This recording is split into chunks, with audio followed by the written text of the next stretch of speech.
Führer is. Der Führer.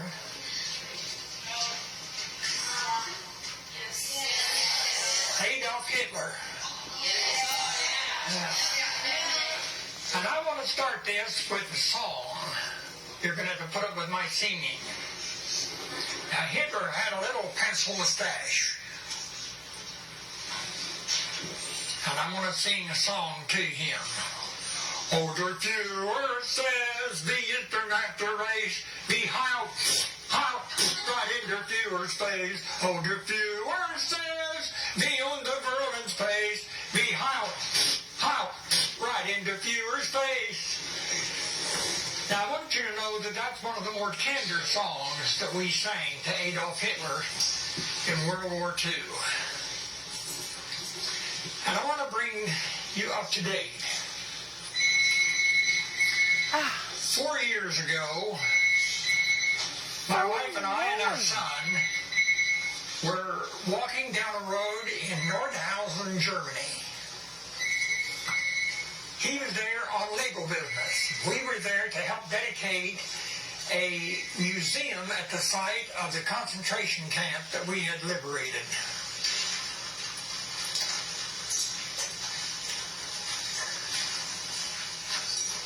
As we walked down that road, I became more and more tense and nervous. Why? Because I was about to relive the most horrifying experience of my entire life.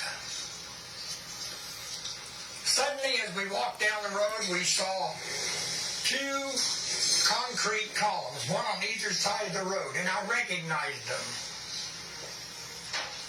60 years, almost to the hour, we had walked through those posts. They were the gate posts of the concentration camp. And as I entered those posts, I suddenly could relive the most horrifying experience I ever had in my life. And that was to see over 1,200 human bodies stretched out, emaciated, mutilated, all of them starved to death. And the smell was absolutely excruciating. You can't imagine it. To my right, there were 3 pits, and there were human beings down in those pits burning. Did you ever smell human flesh burning? Well, whenever my wife and I go camping in the summertime, I always manage to burn the hair on the back of my hand as I light the fire for our campground. And I always get nauseated because immediately I'm transported back 60 years and looking at that horrifying sight. Now, we've started these pictures. Have you started them? Yes, they're there. Okay. I want you to all look at these pictures. This is what we saw in the pictures that you're going to be looking at. I stood there and didn't think, how else is it possible that any human beings could do this to other human beings? About that time, my commanding officer came up and gave me a tap on the shoulder, and he says, "Come with me." He wanted me to go into a hospital ward, they called it, a long barracks-type building off to our right. And you would have thought that my experience out there in the concourse, with all those bodies around and stinking and smelling and gray and awful, you would have thought that would have prepared me for what I was to experience in that hospital ward, but no. We went in there, and here were beds jammed against each other along the left wall. There were the living and the dead on those beds. Some of the dead had probably been dead 2, 3, maybe 4 weeks. Their bodies were grossly distended. And oh, the gases that were coming were just absolutely mutilating to the soul. I stood there and looked at that. Once, occasionally, you would see somebody moving on the bed. They would cry, "Halt, halt, help!" We weren't medics. We were infantrymen. We were there to kill people. But let me tell you, that's what war is all about. And don't let anybody kid you. That is what war is all about: killing people.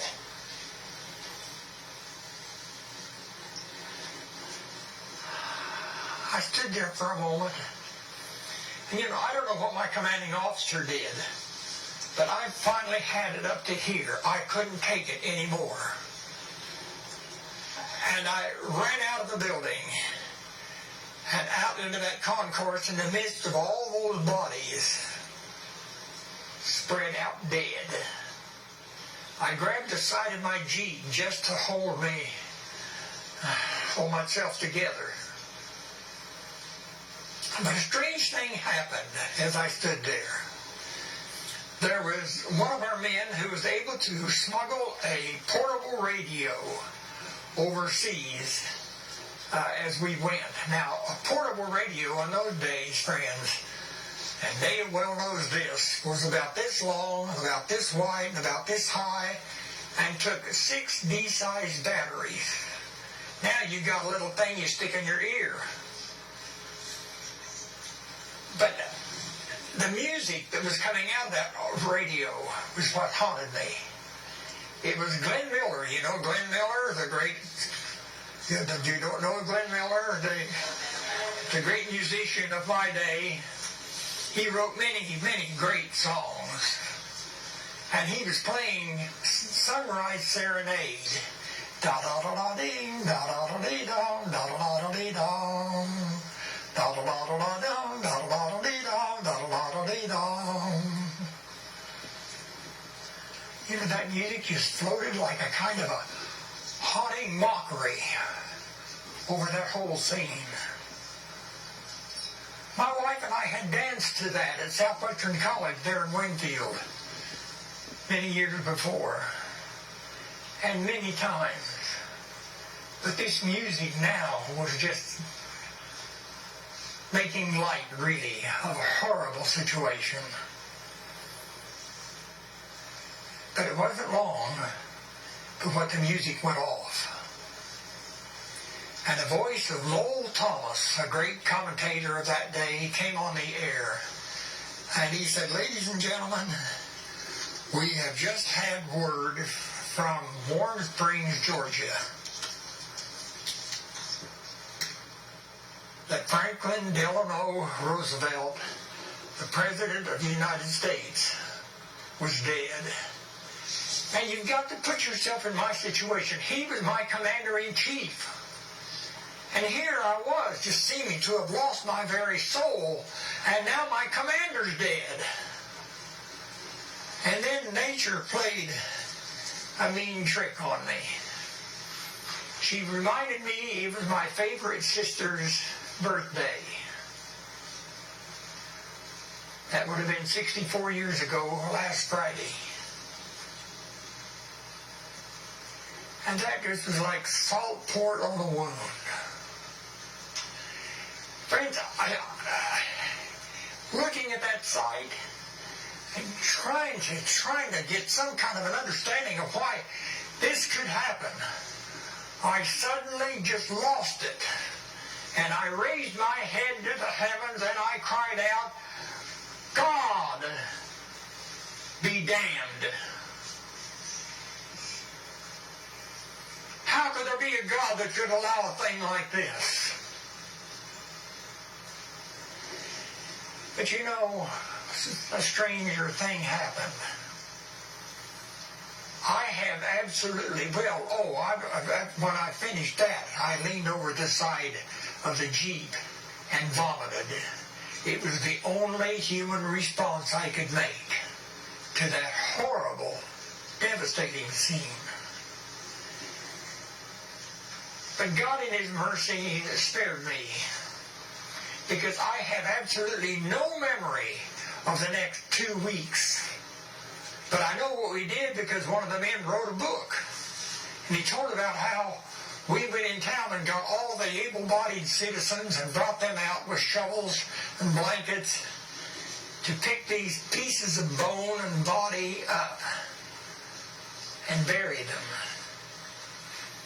And we had to do that with bare hands. When we'd go to bed at night, we didn't have any soap. Go to bed at night, we would smell that awful dead skin on our hands. I don't think I slept for 2 weeks. Devastating.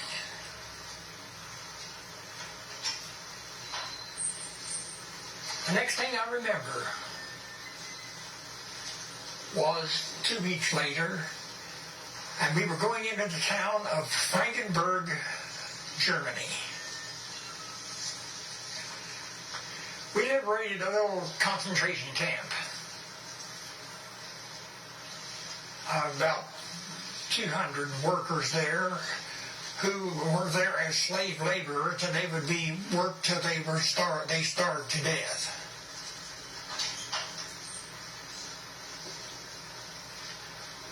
That evening we decided to bivouac there, or to camp there. There were only 15 of us in that squad. At about 7 o'clock, suddenly we heard marching. And here came all of those men that we had liberated from the concentration camp. And they were armed. They had captured all the German armament. They were well armed. And those 200 came up to us, and one of them, who spoke clear English, said, "You're coming with us." Well, I mean, what do you do when you're outnumbered 215 with heavy armament?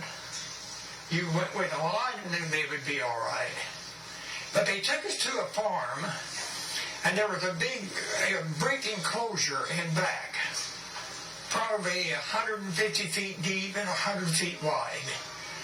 And the other prisoners were all ex-prisoners, were gathered around the wall. And at the far end, there was a man standing. You can see this, and I'm not going to pass this around because it takes too long to study it. But anyone who wants to study this when we're through, come up and look at it, because it's a very strange picture. This man was the commandant of that concentration camp. And one man who spoke English came up and said, "That man killed my mother, my father, my sister." He was standing at the far end, there in the middle of that enclosure. And what was happening is that the liberated prisoners, one at a time, were running as hard as they could and would jump and land with their feet in his abdomen.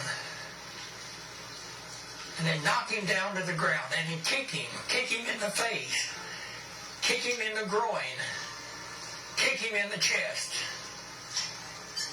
But each time this man would get up,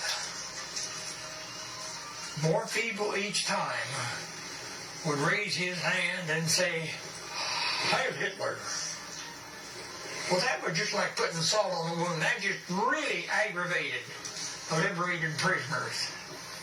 4 times he did that, and 4 times men came and jumped into his midriff, knocked him to the ground, and kicked him and kicked him and kicked him.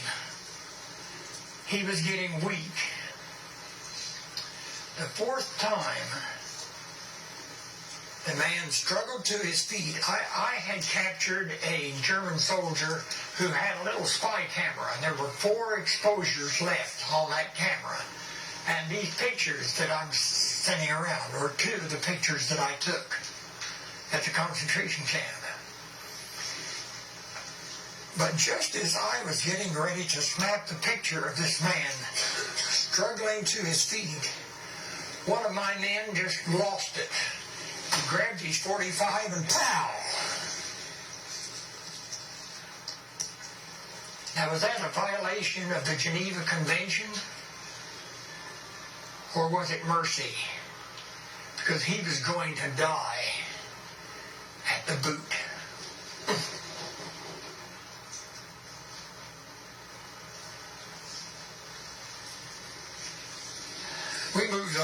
in Germany. The war was, by the way, very close to the end by then. We're talking about late April. The war was over on May the 9th. We came to the town of Delitzsch, Germany. The infantry riflemen had already been through and had cleared that town. And we were just mopping up.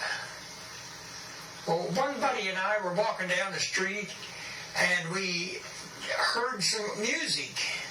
And it was organ music, and it was coming from a Lutheran church. And it was just great stuff. We haven't heard anything like that for years. We gave each other that why not look and went in the church. And the organist was a man probably 87 years old. That's pretty old. Anything over 86 is old. In other words, I'm 86. And he saw us and he said, "Oh, you are Americans. You have come to save us." This was a German speaking. And we had a good visit with him. Well, the next morning, I was appointed to be in charge of quarters. That's the head of the office, so to speak, assigning men to their posts in the city. The regular noises of war were going on, the bombing and the shelling and the strafing and the planes diving and all of that, those awful noises of war. But suddenly, about 9 to 9:30, the noise became less and less and less, and then it became the most devastating quiet I have ever heard in my life. I knew that meant that the war was over, and just at that same moment, the carillon in that church, the bells, began to ring, just ring wildly. And I knew it had to be an artillery plane went over, one of our artillery planes. The man had a megaphone. He said, "The war is over." I can still hear him roaring that out with that little plane.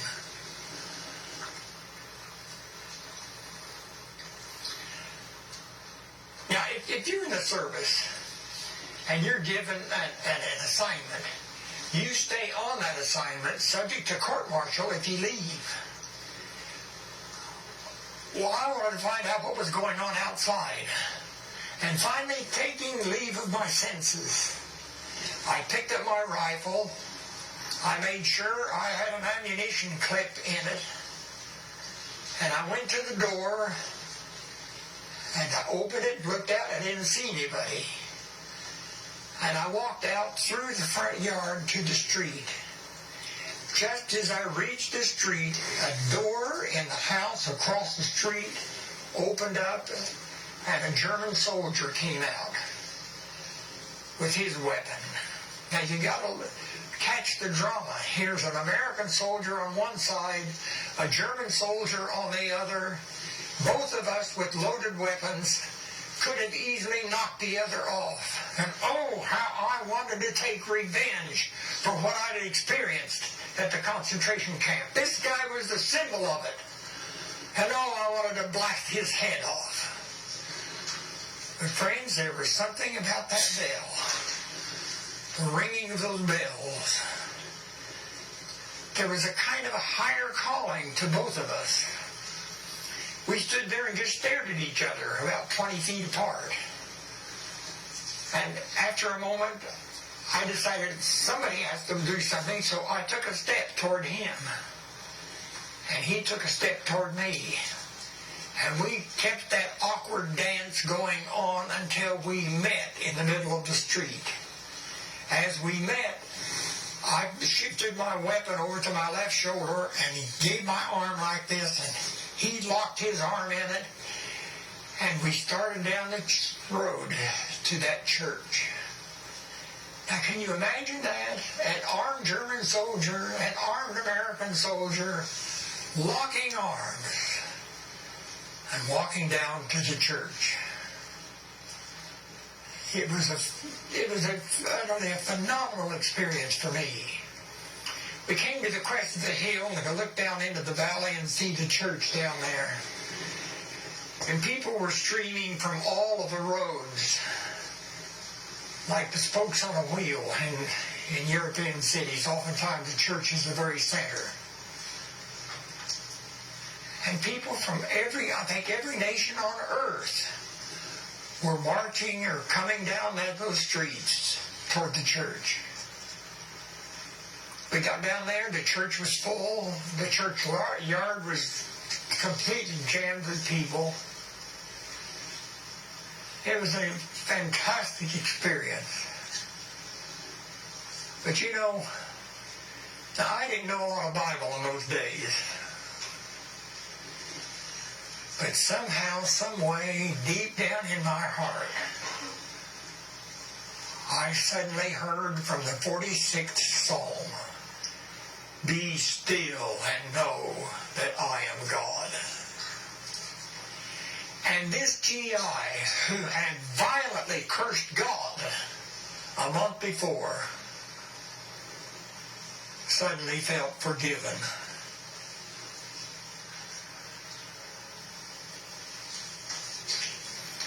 But then suddenly the bell stopped. And the old organist, I think pulling all the stops on the organ, broke into the greatest of all hymns that he possibly could have played. And that was Martin Luther's "Mighty Fortress is Our God." And you talk about a Pentecostal experience. Because all of these people from different nations were singing that song, and they heard it in their own tongue, just as the Bible tells about at the Pentecost with the disciples. Singing to their heart's content. Well, the war was over.